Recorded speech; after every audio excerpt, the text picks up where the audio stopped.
Sejam bem-vindos ao povo que está vindo a primeira vez. Estamos num projeto chamado, denominei Ser Humanidade, partindo do princípio que eu creio que a espiritualidade ela desemboca na humanidade. O espiritual é para que a gente se torne humano melhor. Então a espiritualidade é espiritualidade a fim de gerar em nós ser humanidade. Então aqui a gente fala sobre ser humano. Vocês viram que na semana passada alguém apareceu: pastor, vamos falar de liberalismo teológico? Eu não falo nem de liberalismo teológico, nem de teologia, nem de nada disso. Esses são saberes que alguns pelos mesmos têm apetite, eu não, né? Te acompanho aqui por influência da Raíza Nicásio. A Raíza é uma youtuber famosa. Então, a teologia não me apetece, o discurso teológico, teórico não me apetece. A minha fé, ela já definiu minha eternidade, então eu já sei onde eu vou passar a eternidade. Eu estou num caminho que se chama Cristo, eu e vocês, né? Então a gente sabe onde vai dar, a nossa eternidade está resolvida. Como a minha eternidade, a nossa eternidade está resolvida, eu me preocupo com a nossa humanidade, com a nossa vida terrena. Eu quero ser melhor pai, melhor filho, melhor cidadão. Quero ser melhor patrão, melhor empregado. Eu quero ser um ser humano que vive uma espiritualidade, que vive uma fé atraente, não repelente. Então a maioria dos conhecimentos que os seres humanos buscam no tempo presente, elas sempre buscaram, não muda a vida de absolutamente ninguém. Ninguém. Você pode conhecer toda a teologia do mundo. Você vai ver que quando tiver depressão, a teologia não vai ajudar em nada. Então, não são assuntos que me apetecem. A única coisa que me apetece no Evangelho hoje é como ser um ser humano melhor. Só isso. E aos 54 anos, eu acredito que ainda não aprendi. Tenho tanto para aprender. Então, vocês nunca vão me ver discutindo em Facebook, discutindo no Instagram. Vocês nunca vão me ver entrando em batalhas políticas. Vocês nunca vão me ver, porque são batalhas egóicas que nunca se chega a um denominador comum. Nós vivemos no tempo da auto-verdade.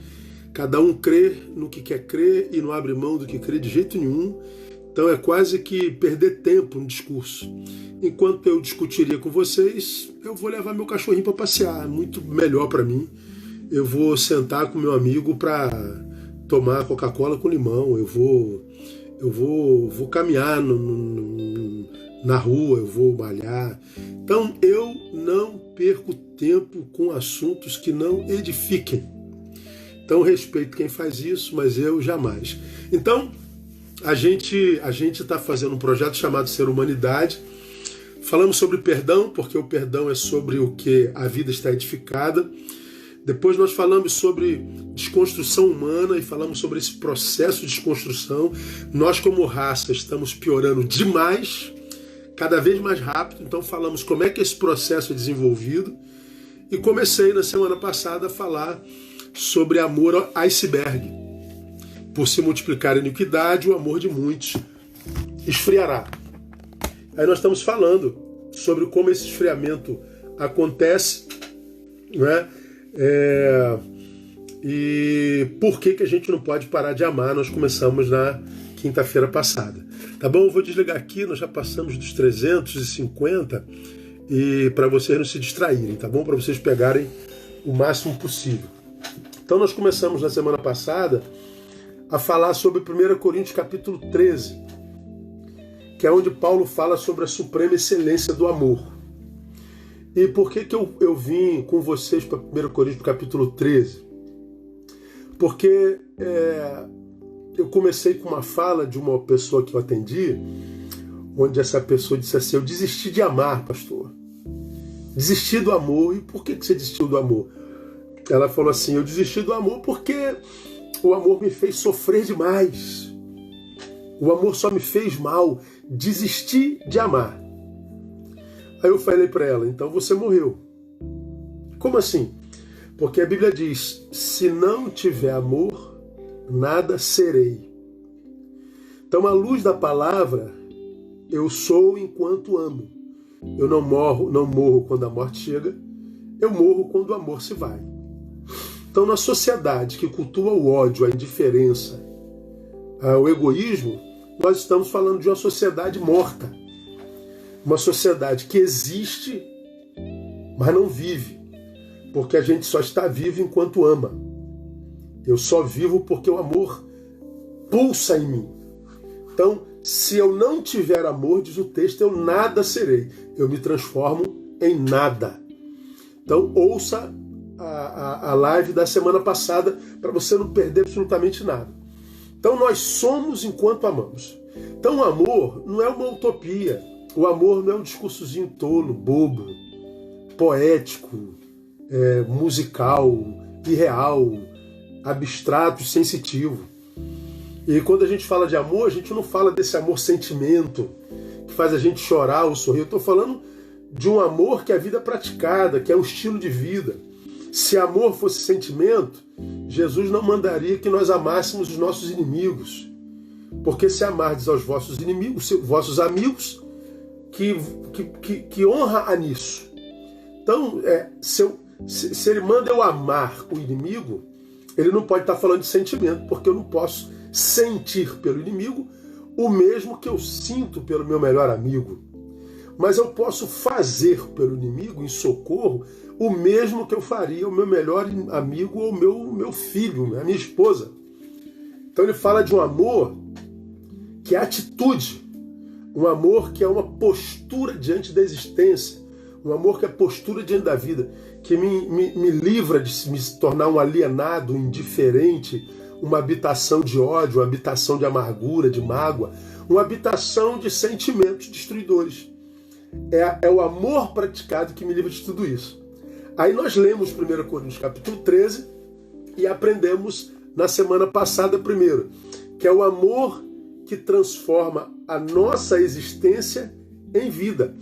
Não é o que eu faço fora. O que transforma a minha existência em vida não é o que eu faço fora, é o que eu carrego dentro. Há muita gente que diz assim, o que você faz na vida? Eu sou médico. Então é a medicina que transforma a tua existência em vida? Não, medicina é o que você faz fora.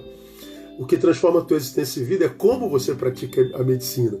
Eu sou pastor, então é o pastoreio que transforma a minha existência em vida? Não, é como eu pratico pastoreio, é como eu pratico a administração, é como eu pratico a engenharia.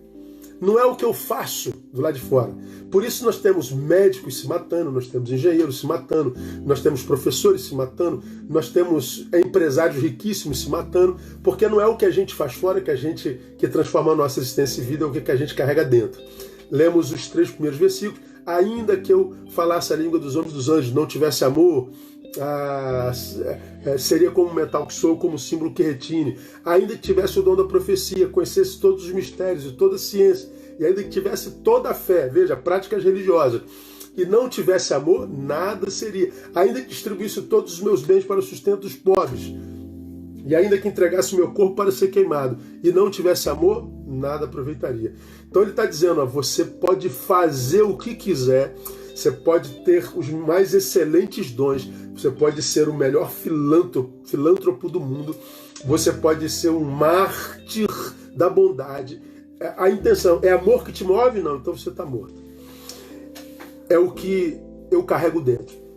Por isso eu falei, se você foi ferido porque amou, se você foi traído porque amou, se você foi injustiçado porque amou, não desista do amor por causa daquilo que te devolveram. Porque não é o que eles devolvem que te mata, é a tua desistência em amar. Ok? Não foi o que fizeram a você, diz Jean-Paul Sartre, foi o que você fez com o que fizeram a você. Eles te traíram, eles te denigriram, eles te machucaram, eles foram ingratos. Isso foi o que eles fizeram. E o que você fez? Por causa disso tudo você parou de amar. O que te matou foi o fato de ter parado de amar. Não foi o ódio e a ingratidão que veio, foi o amor que deixou de ir. Eu sou enquanto amo. Falamos sobre isso na semana passada, não é? Nada serei. Aprendemos na semana passada que é o amor que me livra do pior de mim. É o amor que nos livra da nossa pior versão. Eu li lá o versículo 4 e 5. O amor é sofredor, nós não sabemos sofrer. O amor é benigno, nós somos cheios de maldade. O amor não é invejoso, o amor não se vangloria, não se ensoberbece, não se porta inconvenientemente, não busca seus próprios interesses, não se irrita, não suspeita mal, não se regozija com a justiça. Então, o amor não é nada disso que nós somos em excesso. Nós somos iracundos, estamos irritados, nós nos portamos inconvenientemente, falamos na hora de calar, calamos na hora de falar, somos vangloriosos, comemos sardinha, rotamos caviar, nós buscamos nossos próprios interesses, somos egoístas, nós não sabemos lidar com o sofrimento. Aí ele diz, o amor sabe lidar com tudo isso. Tira tudo isso de letra. Tira o amor de você, o que sobra é a vítima disso tudo. O sofrimento te mata, a malignidade que te habita te mata, a tua inveja te mata, a tua vanglória te mata, a tua soberba te mata, a sua postura diante do mundo vai ser inconveniente, completamente desproporcional à realidade. Você vai ser tomado por iras e por mágoas, você vai desconfiar de todo mundo, vai suspeitar mal, não vai se regozijar com a justiça, com a alegria do outro, com o sucesso do outro. Você vai ser dominado pela tua pior versão. Então por que há tanta gente que não suporta a vida? Porque está em contato com a sua pior parte o tempo todo. Está em contato com a sua pior versão o tempo todo. E por que está em contato com a sua pior versão o tempo todo? Porque o amor foi embora. É o amor que arrefece o acesso de mim à minha pior versão, dá para você entender? Quando eu quero acessar a minha pior versão, o amor me bloqueia e diz, não, Ney, você vai adoecer. Você, tendo contato costumeiro com a tua pior versão, você vai ter vontade de desistir, você vai ter vontade de chutar o balde, você vai ter vontade de pegar no pescoço de gente o tempo inteiro. E a gente já tem essa vontade cheia de amor no peito. Sem essa vontade, irmão, é terrível. Agora, você sabe o que é triste para mim? É você ver tantos crentes trocando evangelho por filosofia, tanta gente trocando evangelho por psicologia, por antropologia, por psicanálise, trocando o evangelho por filologia, trocando o evangelho por tantos outros saberes que só enchem a cabeça, mas não blindam você de acessar a tua pior versão. Só o evangelho faz isso. Falamos sobre isso na semana passada. Agora, por que a gente não pode, como a minha atendida, desistir de amar, além disso que eu já lhes falei?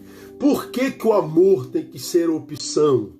Terceiro, porque à luz desse capítulo de 1 Coríntios capítulo 13, é o amor que nos capacita para suportar as agruras da humanidade. É o amor, vou repetir, que nos capacita para suportar as agruras, as angústias da humanidade. O versículo 7 diz assim, o amor tudo sofre, tudo suporta. Quanto que o amor sofre? Tudo. Quanto que o amor suporta? Tudo. O texto é enfático e inquestionável. O amor tudo sofre. Está dizendo o seguinte, para quem optou por amar, fez do amor opção. Se recusou a se entregar à indiferença. Se recusou a ser uma morada do ódio. Se recusou a se tornar um ser iracundo, amargo. Para quem se recusou a se tornar essa desgraça toda e fez opção por remar contra a maré nessa sociedade e continuar amando e servindo, pois bem, não há sofrimento que te possa parar. Tudo sofre. Se o sofrimento chega, acha em você alguém maior do que ele. Guarda essa palavra no teu coração. Pastor, eu não estou aguentando. Não existe esse discurso para quem carrega amor no peito. A Bíblia diz lá no Velho Testamento, Eclesiastes, que o amor é forte como a morte. Então ele é mais forte do que qualquer sentimento entre os vivos. A única forma de parar o amor é morrendo. Pois enquanto houver vida, não haverá nessa vida um sofrimento, uma dor que seja capaz de parar quem tem amor no peito. Então, pastor, essas pessoas que paralisaram, quedaram,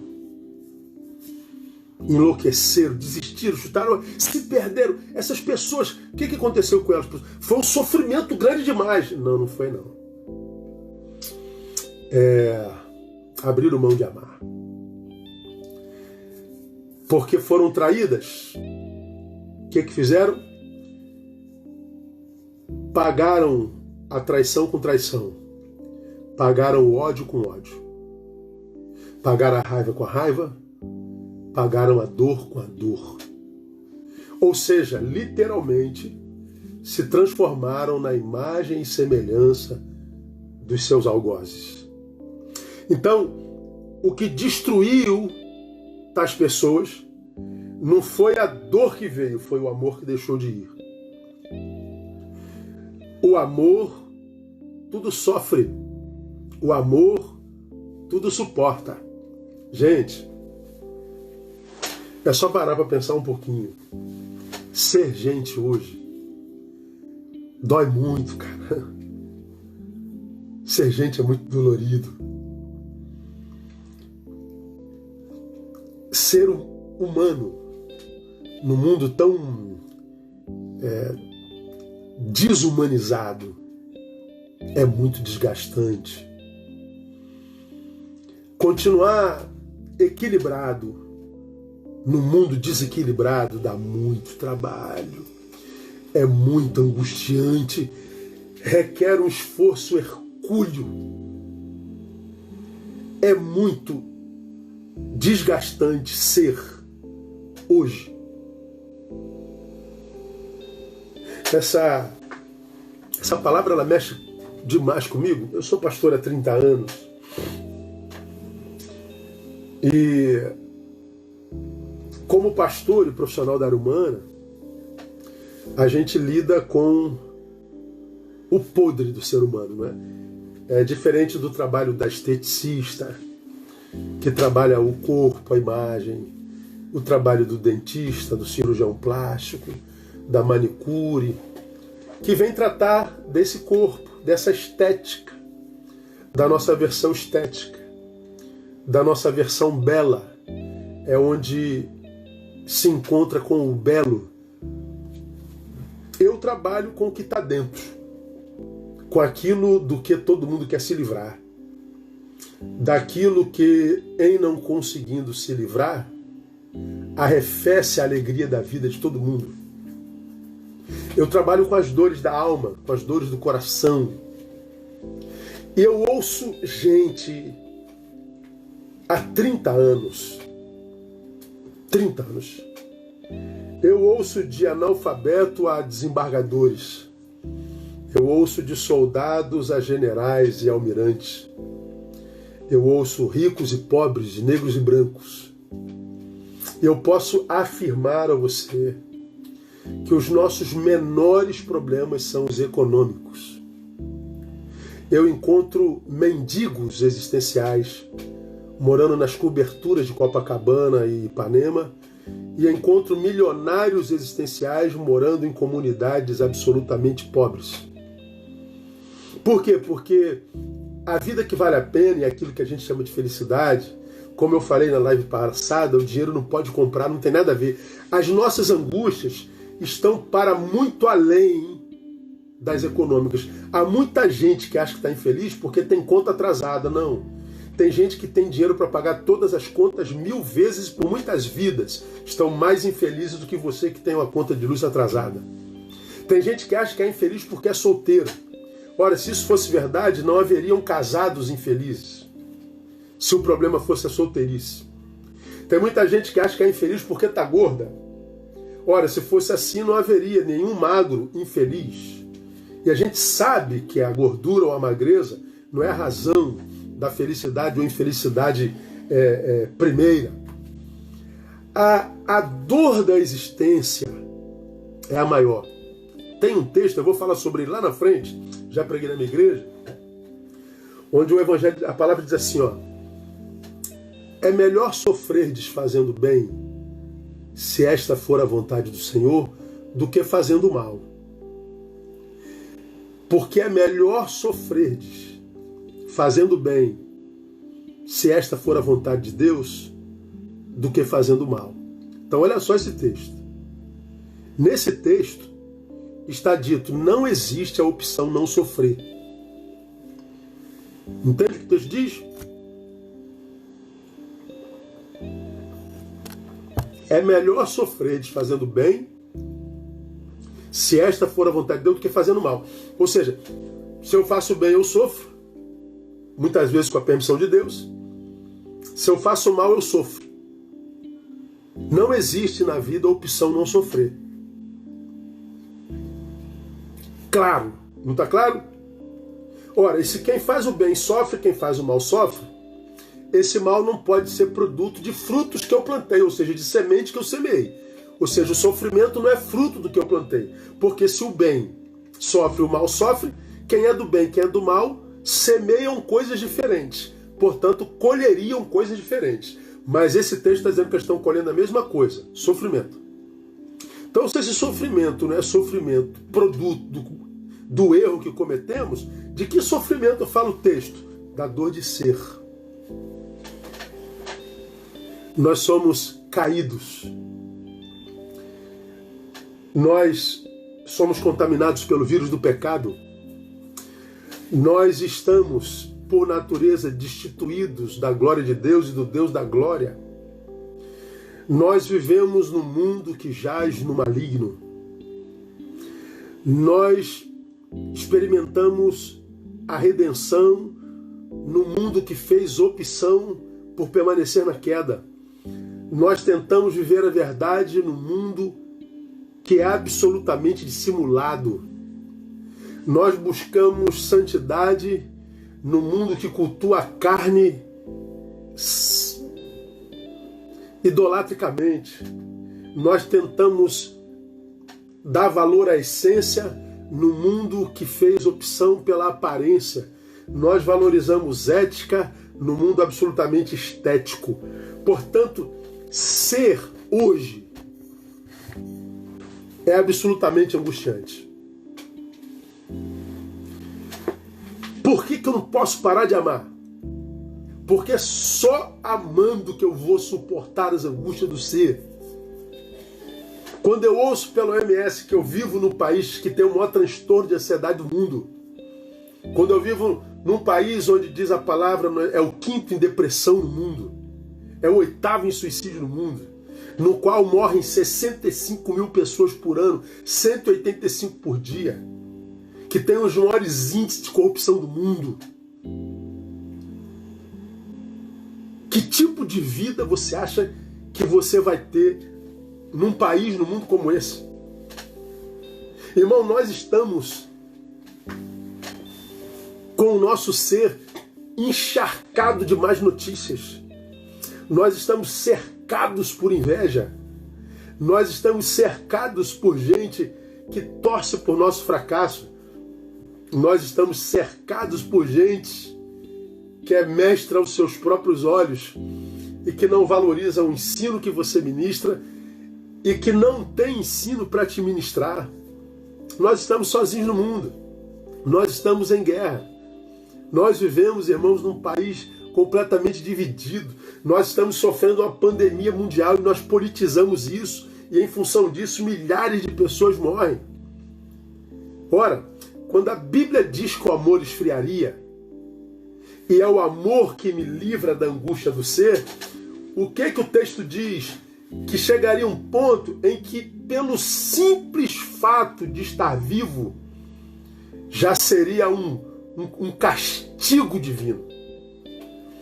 A vida se tornaria tão inviável, a vida se tornaria tão pesada, que as pessoas simplesmente desistiriam de viver em grande massa. Então acredito que eu vou te falar. Você vai ver nas próximas décadas, anos, eu não estou profetizando não, viu, irmão? Eu estou pegando dados e compartilhando. Não é o que eu queria. A cada ano, o suicídio aumenta entre os homens. Cada ano. 2015, eram 23 suicídios dia no Brasil. 2017, já eram 28. 2018, 32. 2019, 36. 2020, a gente não tem noção de quanto esse índice vai ter explodido. Por quê? Porque os problemas são maiores? Não, irmão. Não. É pelo simples fato de estar vivo.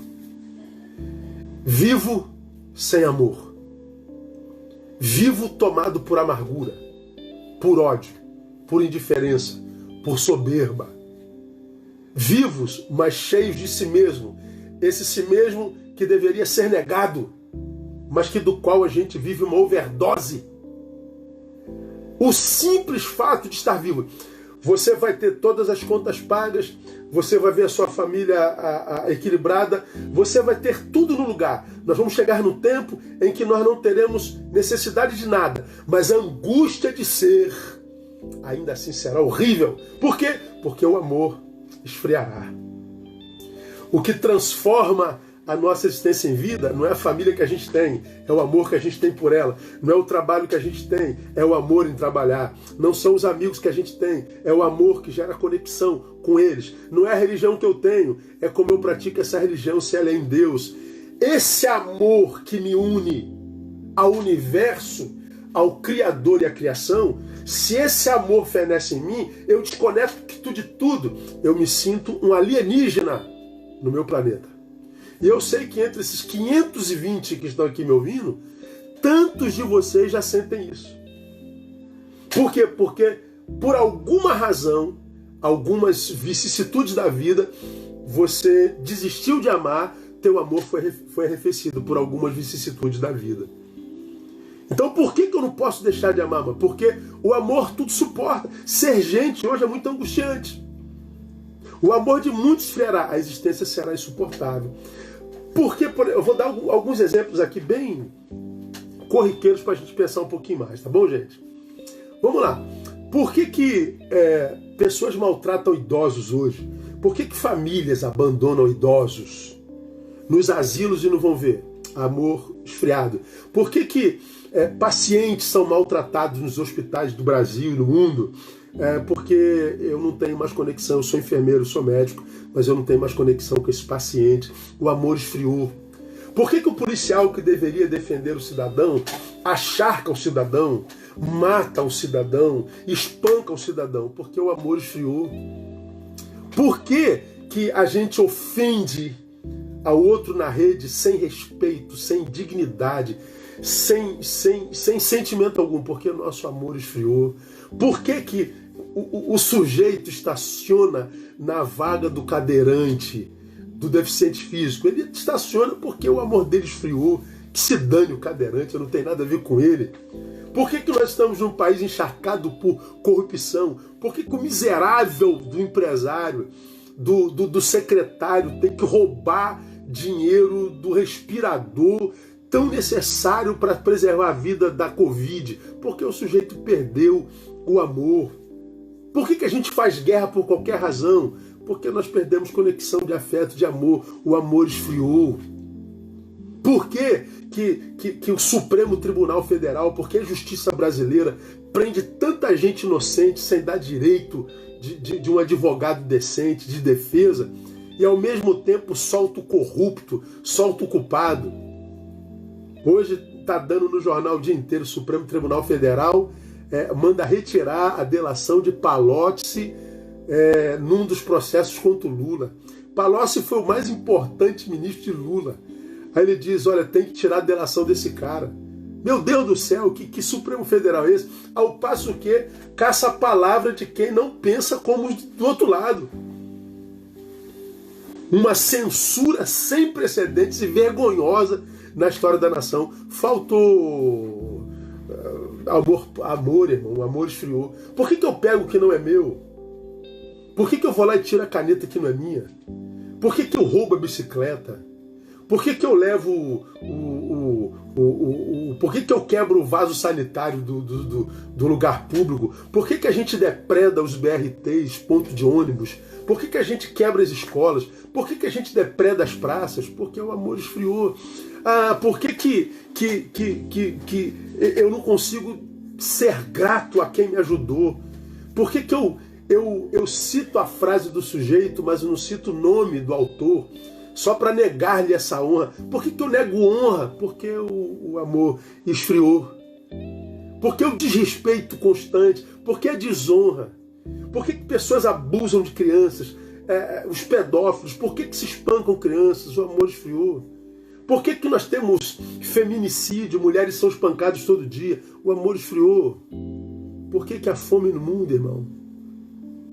800 milhões de pessoas passando fome no mundo. Uma criança morre a cada 5 minutos no mundo. Por que tem isso tudo? Porque o amor esfriou. Agora, além da gente saber por que o mundo está como está, é porque o amor esfria, a gente desconecta um do outro. Então a gente pratica essas coisas corriqueiras que eu acabei de citar para vocês aqui. E além disso, qual é o problema do amor esfriado? É que há um princípio em Gênesis que diz que o reino espiritual das trevas se alimenta da produção humana.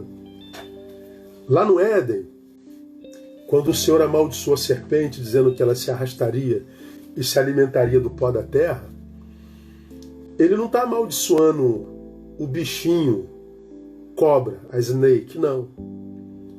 Está amaldiçoando aquele que a usou. Está amaldiçoando Satanás. Diz que a vida de Satanás seria rasteira, ou seja, desprovida de dignidade. E diz que ele se alimentaria do pó da terra. Pó da terra é a poeira que a gente levanta quando anda. Pó da terra é símbolo da produção humana. Satanás se alimenta da produção humana. Quanto mais podre você é, quanto mais carnal você é, quanto menos amor você tem, quanto mais você produz sem amor, maior o Satanás que te acompanha. Quanto mais santo, quanto mais amoroso, quanto mais gentil, quanto mais você frutifica em amor, menor o seu diabo. Cada um de nós, aqui ó, escuta, tem o diabo do tamanho que merece. Por quê? Porque eles se alimentam da nossa produção. Então, no mundo que faz atentado como que aconteceu agora no Líbano, parecia uma bomba de Nagasaki, no mundo de terroristas que matam crianças e gente inocente, no mundo de pedófilos, no mundo de corrupção, no mundo de promiscuidade, no mundo de injustiça, você imagina a produção terrena que a gente lança no ar espiritual. E como as potestades se alimentam disso e lançam isso contra nós? Pois é, a única forma de não sofrer isso é amando. Só não entende quem não quer, irmão. Entende por que eu não falo sobre liberalismo teológico? Entende por que eu não falo de amilenismo, pré-milenismo, pós-milenismo? Entende por que eu não entro em discussão boba? Porque elas não vão me livrar do que vem aí. Não é o que eu carrego aqui, é o que eu carrego aqui, ó, no peito. Não é o quanto que eu vou à igreja. Não é o quanto eu subo o monte. É o quanto eu me torno a habitação do amor. É o quanto eu sirvo. É o quanto eu sou gente. É o quanto eu sou humano. Não é o quanto eu sou evangélico, religioso, fanático. É o quanto eu sou sal. É o quanto eu sou luz. É o amor que suporta tudo. Não é a religião.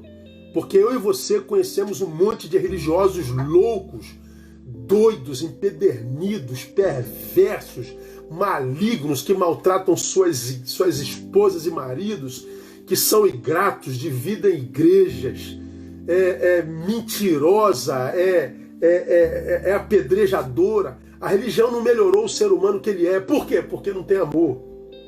Por que eu não posso parar de amar? Porque é o amor que nos capacita, me capacita para as agruras da vida. As agruras da vida. Eu, quando falei sobre isso algum tempo atrás com a minha igreja, eu mostrei ela uma foto, eu não tinha separado para mostrar aqui não, mas ela me veio à mente, deixa eu ver se eu acho ela aqui.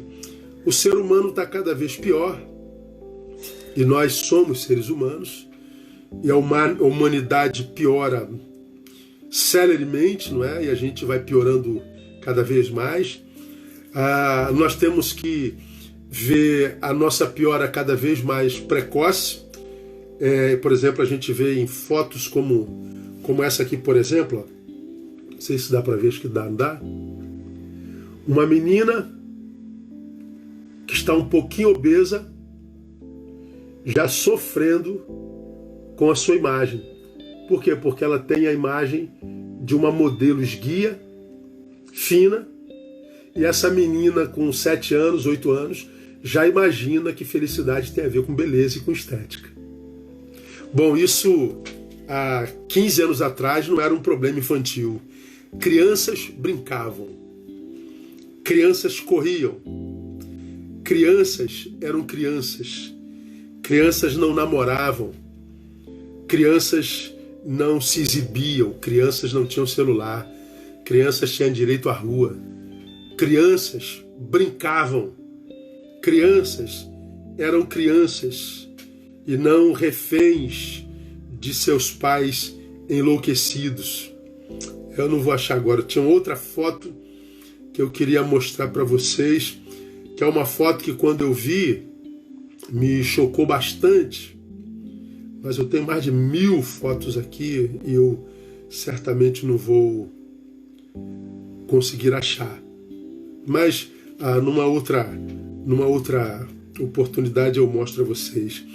É uma foto que circulou nas redes aí em 2017 de uma criança se preparando para se enforcar.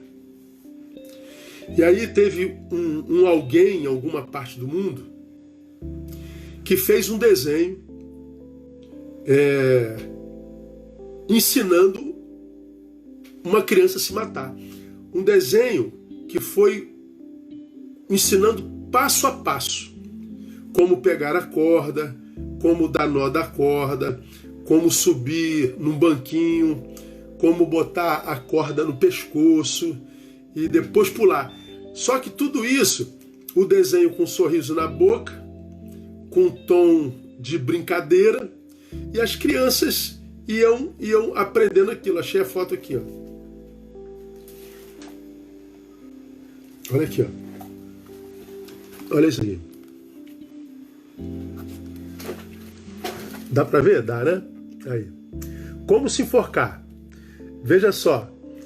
Ela pega uma cordinha, ensina a dar o nó, passo a passo, certinho. Olha lá, ela sobe no banquinho. Tá vendo? Ela sobe no banquinho. Aqui, bota na corda e pula brincando. Aí eu fico pensando, que tipo de ser humano faz isso, irmão? Qual outra raça no universo faz isso? Só o ser humano. Esse ser humano faz parte da nossa raça.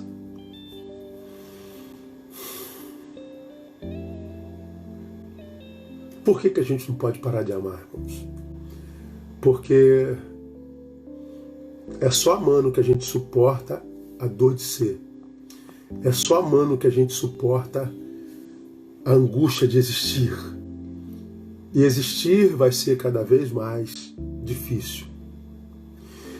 Eu sou pastor há 30 anos, atendo pastores a vida inteira. E eu posso garantir para você que nem os pastores estão suportando. Eu atendo pastores com depressão quase todo dia. Homens de Deus, homens da palavra, homens espirituais, homens de oração, mas que a despeito disso não estão suportando a angústia de ser. Porque o que transforma a minha existência em vida é o que eu carrego dentro, não o que eu faço fora. Tomem cuidado. Não abram mão de amar de jeito nenhum. Não abram mão de continuar sendo para a glória de Deus de jeito nenhum. Mas de jeito nenhum. E para a gente terminar hoje, mais um tópicozinho. Na quinta-feira a gente volta. Faltam-nos só 15 minutos. Primeiro, nós aprendemos que não é o que a gente carrega fora que transforma a nossa existência e vida, mas é o que a gente carrega dentro. Segundo, nós aprendemos que é o amor que nos livra da nossa pior versão. E terceiro, nós aprendemos que é o amor que nos capacita para suportar as angústias de ser, angústia da humanidade. Quarto, é o amor que nos livra da cilada da religião. Pois é, religião para mim hoje é uma grande cilada. Para mim hoje, na religião estão as piores pessoas. Para mim hoje, a religião é uma maquiagem para esconder faces horríveis. Para mim, a religião é uma ferramenta que, mal usada, tem gerado morte e separação. Para mim, a religião continua sendo, independente de qual for, aquela que Jesus combateu quando combateu fariseus e saduceus. Muitos de nós, evangélicos, achamos que nós somos a verdadeira religião de Deus. O cristianismo é a verdadeira religião. Me respeito. Para mim, o cristianismo é a religião de Constantino, lá de 313. Cristianismo não é a religião de Jesus. Jesus não veio fundar uma religião. Jesus não veio fundar uma religião para competir com o judaísmo, o islamismo e o hinduísmo. Então há quem imagine que Jesus criou o cristianismo para competir com o islamismo, com o hinduísmo, que são religiões mais antigas, e o judaísmo mais antigas do que o cristianismo. Então Jesus disse, vou fundar uma religião para competir com vocês e nós vamos ganhar. Não, esse Jesus não seria do evangelho porque seria um Jesus muito pequeno. Então, Jesus não veio fundar a religião. Ele veio nos dar um estilo de vida. Pois é, a grande maioria dos religiosos nunca entenderão isso. Por quê? Porque para mim os religiosos estão na pior cadeia na qual poderia estar um ser humano. Eu explico. Quando um homem está em pecado, mal ou bem ele sabe que está em pecado e que precisa de alguma forma se libertar dele. Tem gente que não gosta de igreja e de religioso, mas fala assim, posso orar por você? Oração todo mundo aceita. Porque eles acreditam que há poder na oração, porque há um Deus que pode libertá-los da situação na qual eles estão. Então o pecador sabe que precisa se libertar. O religioso nem sabe que é escravo. A gente não considera a religião como escravidão. E a religião é um grande segregador humano e é um grande impossibilitador de humanidades. Tanta gente se converte e perde a humanidade. Como que a gente se livra da religião? Seja daquela, desta ou dessa. É pelo amor. Olha o que o texto diz. O amor jamais acaba. Mas havendo profecias, olha só, serão aniquiladas. Havendo línguas, cessarão. Havendo ciência, desaparecerá. Ele está se referindo aos mais excelentes dons registrados na Bíblia. E ele está dizendo, os mais excelentes dons terminam, perdem sentido diante do amor. E se não tiver amor, eles viram a razão da nossa vida, nos transformam em fanáticos. Como é que você pode imaginar um cristão derrubando o centro espírita? Como você pode imaginar um cristão apedrejando uma menina porque está de turbante? Como você pode imaginar um cristão jogando pedra em gente de outra religião? Tem nada a ver com Cristo, tem a ver com o cristianismo. Tem a ver com a religião de Constantino. Não com a vida de Deus, de Jesus de Nazaré. Pensem comigo, a gente tem pouco tempo. De onde vem a religião, irmão? Pensa comigo, pensa. Simples. Deus criou o homem para quê? Para desenvolver com ele uma relação de amor, uma relação de fidelidade e, sobretudo, uma relação de significância. Deus é eterno. Ele resolve criar o homem, trazer existência, para ter uma relação com ele. Aquela que ele tinha na virada do dia. Todo dia visitava o homem, lhe deu suprimento, tudo mais. Pois bem, era o desejo de Deus que esse homem tivesse comunhão com ele, de amor, de fidelidade e de significância, ou seja, que a vida do homem tivesse um propósito, para que ela nunca se perdesse. Pois bem, o que aconteceu? O pecado entra na história dos homens. E esse pecado, como um vírus, desconfigura todo o projeto original de Deus e do Criador. Há uma ruptura, o homem se afasta de Deus, se afasta do jardim, perde a possibilidade de cuidado. E aí o que acontece? A vida do homem é esvaziada de significados, perde sentido, marcada pelo sofrimento, e não há mais significado para ser. Daí emerge o to be or not to be, ser ou não ser. Ué, por quê? Ser ou não ser? Porque ser depois do pecado virou angústia, virou quase que um castigo. E cada vez, como eu estou falando aqui, vai ser mais difícil ser. Ser vira sinônimo de castigo. Ser vira sinônimo de karma. Ser perde o sentido. Por quê? Porque o pecado entrou, desconfigurou o projeto do Criador. O que acontece? Esse homem, a humanidade representada nos nossos pais, sente muita saudade, longe do jardim, longe do propósito, numa vida sem sentido. Ele sente saudade do que ele era na presença de Deus. E o que acontece? Ele tenta de todo jeito voltar para o Criador. Ele tenta de todo jeito voltar para o projeto original.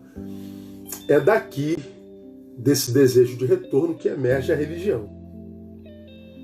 Religião que a gente conhece como religar. A gente acredita que é a religião que faz essa religação entre Deus e os homens, entre o Criador e o projeto original. A religião emerge disso, e ela imagina que, através de ritos, através de regras, através de liturgias, atravais de sacrifícios, essa religião acredita pode poder de fato ligar a Deus ao homem. Não liga! Não liga! Acreditar, irmãos, que sacrifício humano, que morte de animais, de vilipêndio ao corpo, acreditar que liturgia, estolas, roupas possam nos unir a Deus, meu irmão, isso é um grande engano. E para acabar com esse engano, o que Deus faz? Ele manda Jesus. Eu sou o caminho, eu sou a verdade, eu sou a vida, ninguém vem ao Pai se não for por mim. Eu sou a porta.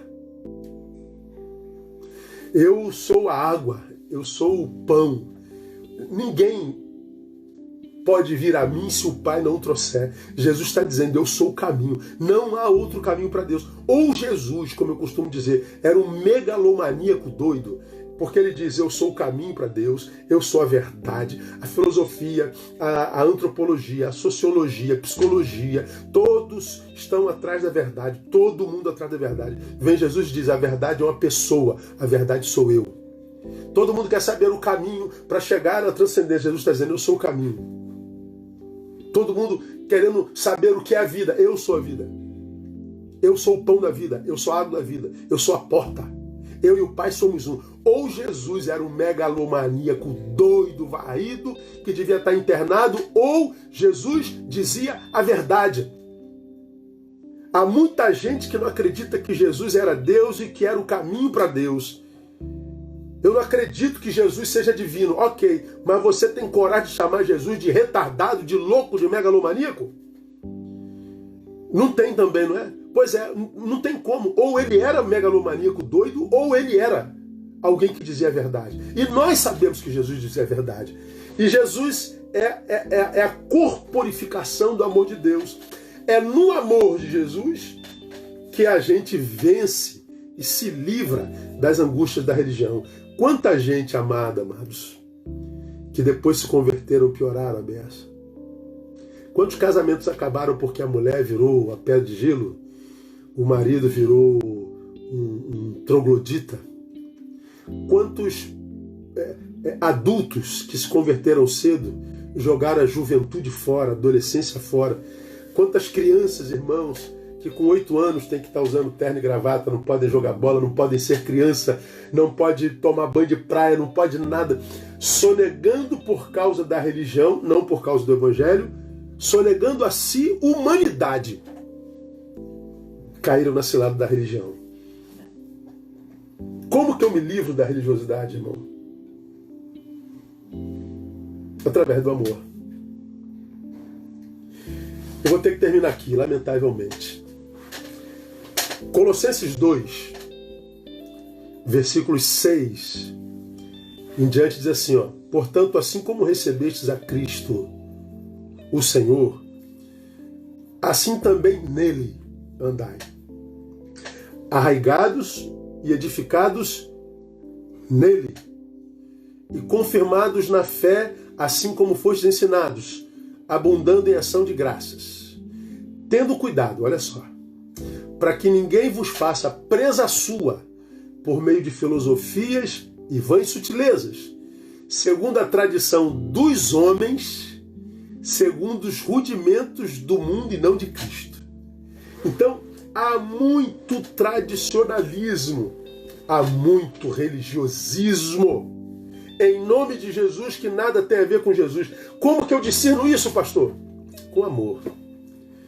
Porque o amor próprio vai me fazer ler a meu favor, e o amor a Deus vai clarificar a minha mente, vai fazê-la iluminada pelo Espírito Santo para que eu discirna a religião de evangelho. Por que que nós não podemos parar de amar, amados? Por essas 4 verdades que eu disse para vocês nesses 2 estudos. Que não acaba aqui, nós temos mais alguns tópicos que a gente vai ver na quinta e na terça-feira que vem. Mas eu quero terminar essa palavra falando com você que está aqui nessa noite. Estou abrindo aqui os comentários de novo. Se você, dentre esses quase 600 links abertos aqui, está entre aqueles irmãos que, sinceramente, está vivo, mas não consegue viver plenitude, que está cercado de toda a provisão, mas por alguma razão você não consegue sentir os rios de água viva fluindo. Você que é evangélico, religioso, austero, mas que já duvidou dessa tua fé, que já se perguntou e perguntou a Deus: Deus, por que eu não tenho essa alegria? Por que eu não consigo viver plenitude? Por que eu não consigo sentir essa paz que a tua palavra diz que excede todo entendimento? Se eu sou tão dedicado à tua palavra, se eu estou na igreja todo dia, se eu me abstive de tudo, Cara, você tem que questionar a sua capacidade de amar. Não é o que a gente faz fora, é o que a gente carrega dentro. É o amor que te livra da tua pior versão. Lembra, você é um ser caído e é um ser que nasceu de novo. Você é uma ambiguidade existencial. Para viver o novo e se livrar do velho, só se amar. Guarda isso no teu coração. É o amor que te livra das ciladas da religião, que te livra da desgraça de ser destruído dentro da casa de Deus, de ser usado como um objeto de barganha por líderes religiosos inescrupulosos. E é esse amor que vai te capacitar para suportar as agruras da vida. Meu conselho: peça a Deus para tirar toda a mágoa, toda raiva, todo orgulho, toda indiferença do teu peito. Porque só assim o amor vai habitar lá. E trabalhe isso logo, porque nós só temos uma vida para viver. Nós não temos outra vida como ensinam outras religiões. A palavra que a gente usa como regra de fé e prática diz que ao homem está ordenado morrer uma só vez, depois vem o juízo. Então nós temos muito menos tempo hoje do que tínhamos antes. Então ama, volta a amar, para que você possa viver. Tá bom? 30 segundos. Essa live vai para o meu canal do YouTube. Assista lá de novo. Se te abençoou, joga no teu stories. Assistam essa live. Daqui a pouquinho, na madrugada, vai para lá. Ser Humanidade, arrasta para cima. Compartilha frases. Deixa Deus usar você também. Beijo. Até quinta.